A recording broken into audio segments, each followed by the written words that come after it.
maintenant, j'invite les participants à la table ronde à venir nous rejoindre.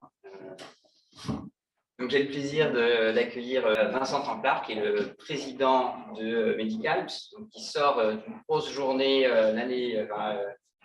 hier sur les 20 ans de Medicalps, qui était un énorme succès manifestement. Un bel événement et qui est également un multi-entrepreneur, un serial entrepreneur comme on dit, et qui est actuellement président de Albao et de Eveon. Donc, il y a un écosystème assez riche, on voit start-up, professionnels de santé, mais également les formations importantes. Donc, cet écosystème, j'ai envie de revenir un peu presque sur la journée d'hier de Medicalps, Vincent Templard. Comment elle est accompagnée, justement, comment elle s'est structurée, comment elle se structure encore aujourd'hui. Est-ce que vous pouvez nous illustrer un petit peu cette belle dynamique qu'on ressent ici? Alors, effectivement, merci. Il y a eu une très belle dynamique et ça fait le lien avec la journée d'hier, puisque nous avons eu le plaisir, comme vous l'avez dit, de fêter 20 ans de l'association. Medicalps a été créé en 2000, je le souligne toujours. Philippe le disait entre les lignes, je n'avais pas ce que dire, mais en 2000, on ne parlait pas de technologie médicale. Il y avait une filière santé, mais il n'y avait eu aucun rapport gouvernemental sur les technologies médicales. C'était un peu le parent pauvre, j'allais dire, de la filière santé. Le médicament étant la partie, j'allais dire, beaucoup plus noble. Et il se trouve qu'un certain nombre d'acteurs, et parce qu'il y avait eu des premières, il y avait des acteurs mondiaux, se sont réunis avec, et c'était l'université Joseph Fourier à l'époque, l'université Grenoble aujourd'hui, le CEA, le CHU, les collectivités locales et des entrepreneurs pour partager leur expérience et animer et en définitive fédérer cette filière. Aujourd'hui, Medicalps, c'est quand même plus de 120 adhérents.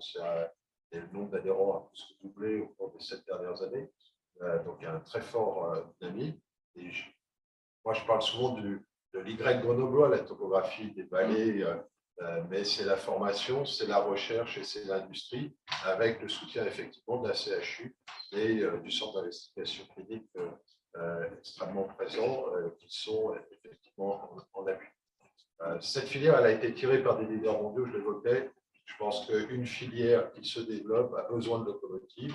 On a la chance sur le territoire de Grenoble-Alpes et de l'Isère d'avoir des leaders, que ce soit Becton Dickinson, que ce soit Roche Diagnostic, Roche Vetcare, Fresenius en Nord-Isère, Nemera, je vais en oublier.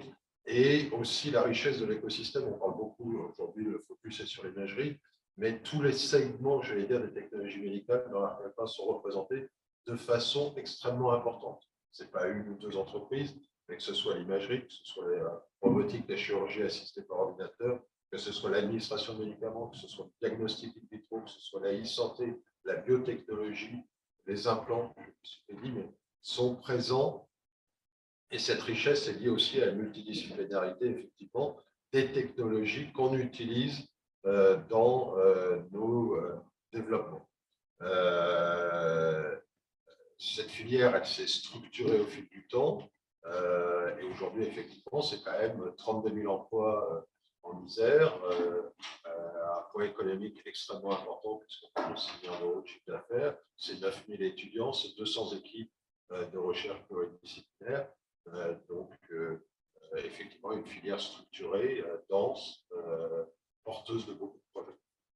Alors, sur l'imagerie, on l'évoquait, pour revenir au sujet, la fluoptique, c'est un exemple, Thales, la robotique, il y a beaucoup d'entreprises, alors Surgivisio, qui est devenu Essential Robotics, mais que ce soit des Blue Ortho, des Imactis, Albao, que j'ai la chance de diriger, il y a le champ de l'imagerie est extrêmement vaste et les technologies employées sont extrêmement variées, avec des domaines d'application qui vont effectivement de la robotique au diagnostic, mais qui peuvent être utilisés, y compris dans l'administration.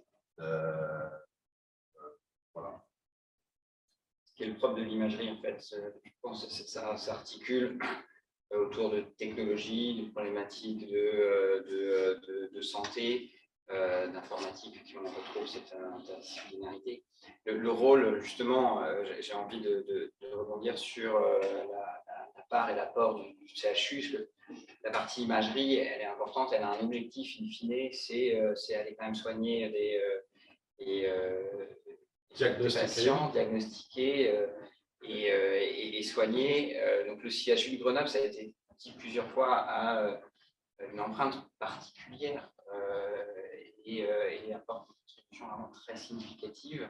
Pas juste je viens participer, mais je conçois, je réalise justement ces travaux de recherche.